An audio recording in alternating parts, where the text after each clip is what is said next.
जी तो हमारे पास ये एक्सरसाइज है 15.14 जी और इसमें उसने क्वेश्चन नंबर 1 में ये कहा है कि कैलकुलेट लेंथ ऑफ AC। बाकी सारा कुछ जो भी उसने गिवन था खुद ही लेबल किया हुआ है और हमें फाइंड आउट करनी है लेंथ ऑफ AC। तो ये 3 डायमेंशनल शेप है और रेक्टेंगल है। अब इसको क्वेश्चंस को करने का तरीका ये बेहतर तो ये मुझे लगता है कि हमें पहले ड्रॉ कर लेना चाहिए। जैसे मैं A से B तक आऊँ, ये मैं A से B तक आ गया और इसको मैंने लेबल कर दिया 20 सेंटीमीटर्स। अब देखें B से C तक 90 डिग्रीज है, तो मैंने 90 डिग्रीज पे मूव कर दिया और B टू C हमें लेंथ गिवन है वो जो कि है 15। आपने कहा हमें 20 से सी हाँ जी 90 डिग्री। अच्छा ठीक है, 90 डिग्रीज है, रेक्टेंगुलर सही। बेस है, तो रेक्टेंगुलर का बेस का मतलब ये होता है कि 90 डिग्रीज ऑलरेडी गिवन है। ऑल राइट, सही है। जी हाँ, तो इसको अगर पाइथागोरस थ्योरम से अब हम सॉल्व कर सकते हैं। हम लिखेंगे कि AC square is equal to 20 square plus 15 square, तो 20 स्क्वायर प्लस 15 स्क्वायर तो मेरे पास ये आ जाएगा 25। तो AC की लेंथ जो है वो 25 सेंटीमीटर्स आ जाएगी। तो इसको मैं यहाँ पे लेबल कर देता हूँ कि 25 है। फिर इसके बाद उसने बोला कि calculate length of EC। EC की लेंथ बोलिए। अब अगर मैं इसको गौर से देखूं EC वाली ट्रायंगल को, तो ये आसिम, एसी कौन सी लेंथ है? जी AC ये वाली लेंथ है, A से लेके C तक, ये वाली लेंथ ए से लेकर C तक। इसमें तो बीसी मेंशन है, फिर ई मेंशन है, एफ है देखें मेंशन। मैंने यही कहा कि जब हम इस क्वेश्चन को सॉल्व करें तो हम अलहदा से अपनी ट्रायंगल बना लें। ऑल तो राइट, उसने हमें यहाँ पर कहा कि ये रेक्टेंगुलर बेस है ABCD। इसका मतलब है कि करेक्ट ये ABC 90 डिग्रीज है, तो मैंने A से लेके B तक, B से लेके C तक इसको बनाया और करेक्ट, सही ये है। A था, ये B था और ये C था और इसमें फिर ये वाली लेंथ जो थी ये 20 थी और ये वाली 15 थी, ये 90 डिग्रीज था। तो पाइथागोरस थ्योरम लगाकर मैंने और ये हम इसको सॉल्व कर सकते हैं। 25 कैलकुलेट कर लिया। जी हाँ। ऑल राइट, ठीक है। अब इसी तरह से मेरे पास जो पार्ट बी है करने को, वो इस तरह से है कि दिस इज पॉइंट E को हम ले जाएंगे C तक और C को ले जाएंगे B तक, क्योंकि उसने हमें कहा कि लेंथ EC फाइंड आउट करें और EC जो है ना वो ट्राइंगल EBC का पार्ट है और C के ऊपर अगर आप गौर से देखें यहाँ पे 90 डिग्रीज बना हुआ है, तो हम इधर मैं 90 डिग्रीज बना लेता हूँ। अब इसको करेक्ट, इसको अगर मैं लेबल कर दूं, यानी CB 15 है और जो एंगल मेरा B के ऊपर गिवन है वो है 41 डिग्रीज और मुझे EC की लेंथ फाइंड आउट करनी है। तो यहाँ पर मैं tan 41 लगा लूंगा। tan 41 is equal to EC over 15। तो ये मेरे पास फिर आ जाएगा ऑल 15 राइट, मैं टाइम्स सॉल्व। tan ठीक है आसिम, 41 मैं सॉल्व कर लूंगी, ठीक इज है। 13.1 इसका नहीं 13 बस इसका आंसर आ जाएगा ऑल 13 राइट, सेंटीमीटर्स। क्योंकि ये लेंथ मुझे अगले पार्ट में भी चाहिए इसलिए यहाँ पे लिखना लाजमी है। फिर इसमें कहा calculate angle which calculate the angle which the line AE makes with the horizontal। अब ये थोड़ा सा ट्रिकी है। देखिए हम पार्ट सी को करेंगे, हम ए से लेके ई तक जाएंगे, ए से लेके ई तक जाएंगे और उसने बोला कि which makes with the horizontal. तो यानी यहाँ से ये लेंथ इस तरह से जाएगी और हॉरिजॉन्टल का मतलब ये है कि अगर आप इसके ऊपर एंगल ड्रॉ करें तो ये इस तरह से बनेगा। मैं इसको फिर से ड्रॉ करके दिखाता हूँ, जूम मैंने कर दिया इसको। तो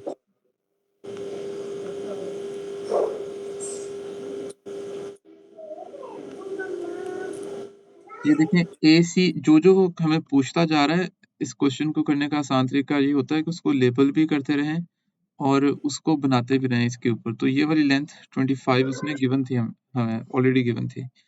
अब आप फर्ज करें कि मैं ये वाली लेंथ बनाता हूँ यहाँ से A से लेके C तक, इस तरह से जो रेड वाली मैंने बनाई है A से E तक।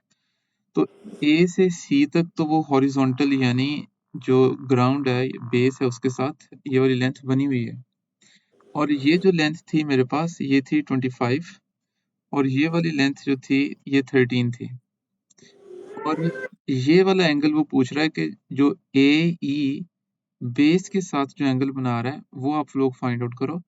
तो इसको अगर मैं फिर से सिंप्लीफाई करके बनाऊं तो देखें, ए से लेके पहले मैं सी तक जाऊंगा, सी से ई तक जाऊंगा, तो सी और ई जो है, क्योंकि ये ग्राउंड है, ए सी एक फ्लोर है, तो फ्लोर के ऊपर आप एक कोई भी रॉड खड़ी कर दें, जैसे ई सी वाली एक रॉड है, तो वो 90 डिग्रीज ही बनाएगी यहाँ पे। तो ये आपको सोचना होगा कि इमेजिन करना होगा इन चीज़ों को, तो फिर ही ये वाले क्वेश्चन होंगे 3D शेप्स वाले। असल मुझे ये थोड़ी सी यहाँ पे कंफ्यूजन हो रही है कि ये जो आपने ये लेंथ उसने कहा ए सी, अब हाँ जी, ए के बाद सीधी मतलब हॉरिजॉन्टल लाइन उसने डॉट्स में ड्रॉ की है ई तक, जी, राइट? जी। और लेकिन हमने डायगोनली लेनी है ये। हाँ जी, हमने डायगोनली ए सी का मतलब है ए से डायरेक्ट सी पर, अच्छा, बीच में और कुछ नहीं आना चाहिए। करेक्ट, सही है। हाँ जी, तो तो ये 13 कैसे आ गई लेंथ? ये 13 हमने पहले वाले पार्ट में कैलकुलेट की, पार्ट बी में। नहीं, पार्ट बी में हमने तो 25 निकाल वो कैलकुलेट की। पार्ट ए में कैलकुलेट की थे। अच्छा, ऑल राइट, सही है, जी। ठीक। तो अब ये देखें, तो हमारे पास असल चीज़ इसमें देखने की ये है कि ये वाला एंगल भी 90 डिग्रीज़ ही बनेगा। ये ईसी था और ये आपके पास ग्राउंड के ऊपर है। तो ग्राउंड के ऊपर आप, यानी कि एक ज़मीन के ऊपर आप कोई भी रॉड, कोई डंडा खड़ा करेंगे, कोई पिलर बनाएँगे, तो वो किसी भी डायरेक्शन में जाएँगे तो वो ज़मीन के साथ एक फ्लैट ग्राउंड के साथ हमेशा 90 डिग्रीज़ ही बनाएगा। तो ये आ गया, और उसने हमें कहा था कि find out the angle that A E make with the base. तो बेस बेटे, AC है। यहाँ पे बेटे एक मिनट, अभी जैसे आपने लाइन ड्रॉ की है, जी, तो ये एंगल का जो आपने निशान लगाया जी, है सी के ऊपर, जी, तो लेकिन ये 90 डिग्रीज बनेगा आपने कहा ये। जी 90 डिग्रीज़ बनेगा। ऑल राइट, सही। तो ये हमारे पास अब एंगल, हमने ये वाला फाइंड आउट करना था। अभी डबल चेक नहीं किया? अभी कर रहा हूँ। तो ये हमारे पास ये आ जाएगा इस तरह से कि AEC, उसने कहा हमें पार्ट से calculate the angle eight which line AE makes with the horizontal. Horizontal का मतलब होता है कि ये जो बेस है उसके साथ, तो इस बेस के ऊपर हमारे पास सिर्फ लाइन ही थी, उस लाइन के साथ हम एंगल फाइंड आउट कर लेंगे। तो ये इस तरह से बन जाएगा AE, EC और AC, तो ये 90 डिग्रीज है। तो AC 25 है, EC 13 है, तो ये वाला एंगल हमने फाइंड आउट करना है। तो इसको हम यूं कर लेंगे कि tan theta is equal to 13 over 25, तो आगे हमारे पास एंगल आ जाएगा। इसी तरह से हम नहीं, जो, ये जी, अगला वाला क्वेश्चन मेरा ख्याल है तकरीबन वैसे ही है ना जैसे आपने पहला समझाया। हाँ जी, इसमें हमें यही अज्यूम करना पड़ता है, जैसे इसमें अगर मैं ये कहूँ calculate the angle between line AG, तो AG जो है ना वो एक टिल्टेड लाइन है। ये समझें कि ये A है और ये G है आपके पास, और फिर G और E जो है एक ग्राउंड के ऊपर है, और A जो है ना वो बिल्कुल वर्टिकली अबव E है। वर्टिकली अबव E का मतलब है कि यहाँ पर ये 90 डिग्रीज। तो अगर आपको ट्राइंगल बनानी आ गई इसमें, तो फिर वो आपसे क्वेश्चन हो जाएगा। अब इसमें देखें, क्योंकि ये स्क्वायर है, ये एक क्यूब है, तो ये भी लेंथ 5 है, ये भी लेंथ 5 है, और ये वाली लेंथ भी 5 है, ये भी 5 है, ये भी, हर एक लेंथ 5 है। तो जी ई की जो लेंथ है, फॉर एग्जांपल उसने हमें कहा कि कैलकुलेट द डिस्टेंस ई जी। तो ई जी का डिस्टेंस फाइंड आउट करने के लिए हम पाइथागोरस थ्योरम लगा लेंगे, क्योंकि अम, आसिम बेटे, I try to do this question, आपके पहले क्वेश्चन को फॉलो करते हुए ना हाँ जी, मैं कोशिश करूंगी कि ये मैं क्वेश्चन कर लूं। जी ठीक है। आप इसमें सिर्फ ये देख लेंगे कि ट्राइंगल कहाँ पे बन रही है और राइट एंगल्स कहाँ पे बन रहे हैं। अगर ऑल राइट, सही, अगर राइट एंगल्स नहीं बन रहे तो फिर हमें नहीं बनाने हैं। ऐसा नहीं ठीक कि हम अज्यूम कर लें, हमें अज्यूम नहीं करना। जहाँ पर बनता है वहीं पे हम लेंगे। है, ऑल राइट, ठीक जैसे है, सही। इस क्वेश्चन में उसने 3 में कहा है कि find out the angle ACB, hmm, ACB। अब हम्म, ये देखिए, ये उसने यहाँ पर 90 डिग्री बनाया हुआ है एंगल, ए के ऊपर उसने ए सी बी में, अगर मैं यहाँ पे बनाऊं तो दिस इज बी, ये A and this is C. इसको सेपरेट ट्राइंगल बनाएं और फिर करें तो फिर आपसे नहीं गलत होंगे। तो ये एंगल हो जाएगा, ये वाला आपने फाइंड आउट करना है। तो आप यहाँ पे लिख लेंगे कि tan C is equal to 4/3 क्योंकि ये आगे यूज होना है इसलिए मैं इसको फाइंड आउट कर लेता हूँ। दैट इज 4/3, तो ये आ जाएगा 53.1। 53.1 इसको मैं यहाँ पे लेबल भी कर देता हूँ कि दिस इज 53.1 डिग्रीज। तो उसने बोला कि कैलकुलेट द लेंथ BC। अब देखिए यहीं पर मैं BC फाइंड आउट कर सकता हूँ using sin theta, cos theta, tan theta या फिर पाइथागोरस से। तो I will prefer to use Pythagoras theorem. तो इसको मैं 4 स्क्वायर प्लस 3 स्क्वायर करूंगा तो मेरे पास आ जाएगा कि BC इज इक्वल टू 5। ये मेरे पास 5 आ जाएगा और मुझे इसको लेबल भी कर देना चाहिए क्योंकि अगले पार्ट्स में यूज होगा। द लेंथ ऑफ CD, अब उसने बोला है length of CD find out करें।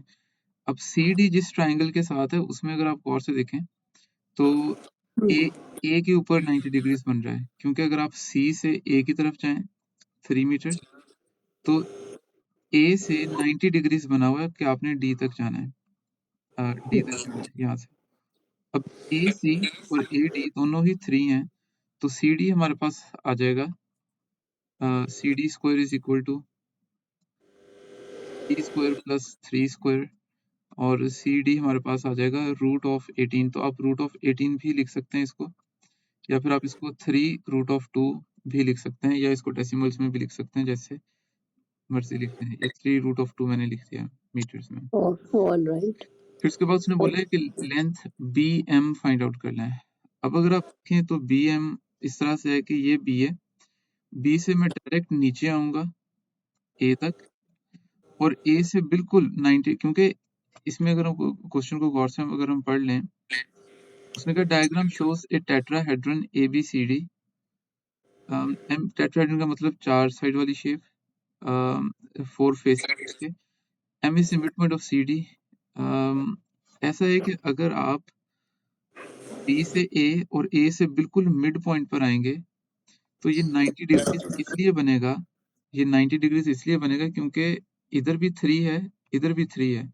तो जो अगर आप इसको मिड पॉइंट में से पास करते हैं तो यहाँ पे 90 डिग्रीज बनता है। ये वाली असम्पशन हमने लेनी होती है कि अगर हमारे पास एक आइसोसेलेस ट्राइंगल हो और अगर हम उसका वो बनाएं, परपेंडिकुलर बाइसेक्टर बनाएं तो 90 डिग्रीज बनता है और ये वाली साइड में आधी आधी साइड हो जाती है।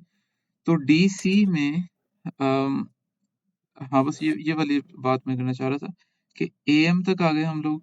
फिर आप एक एंगल यहाँ पर बना दें लाइन B से M तक, जो कि हमने फाइंड आउट करनी है। ऑलराइट। अब इसमें देखें AB की लेंथ हमें ऑलरेडी गिवन है 4, लेकिन हमें AM की लेंथ गिवन नहीं है, जो कि हमें AM को फाइंड करना। हाँ जी, AM को फाइंड आउट करना, लेकिन आई थिंक कुछ ना कुछ तो गिवन होगा। The diagram shows a tetrahedron. अच्छा, टेट्राहेड्रॉन ऐसी शेप होएगी जिसमें BC, CD और CB ये इन सब की लेंथ सेम हो। मैं बस चेक करके आपको बताता हूँ, प्लीज वेट।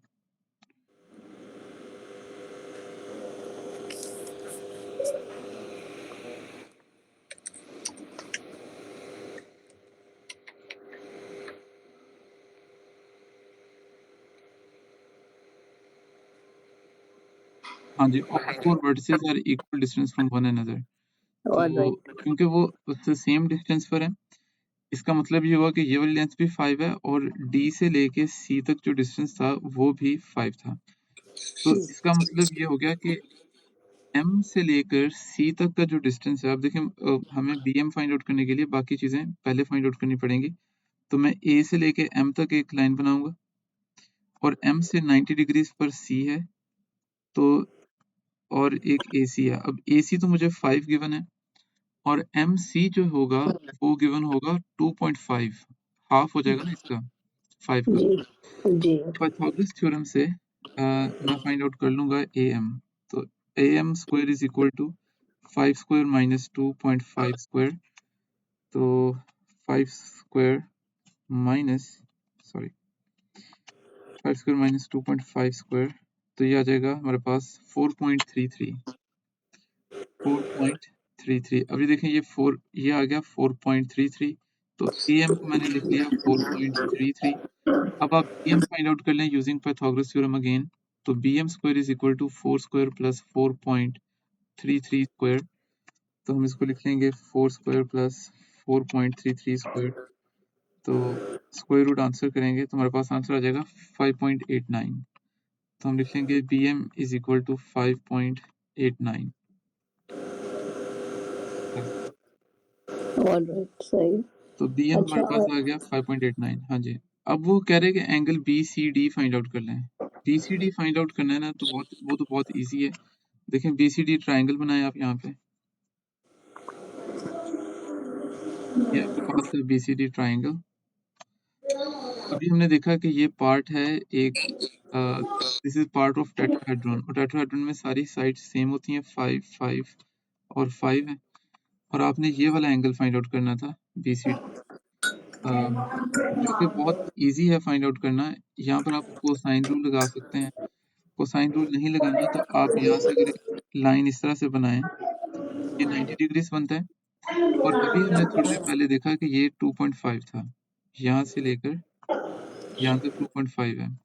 तो हम यहाँ पे लगा लेंगे कि cos C is equal to, यानी ये C था हमारे पास, cos C is equal to adjacent over hypotenuse. तो ये हमारे पास आ जाएगा 60 डिग्रीज।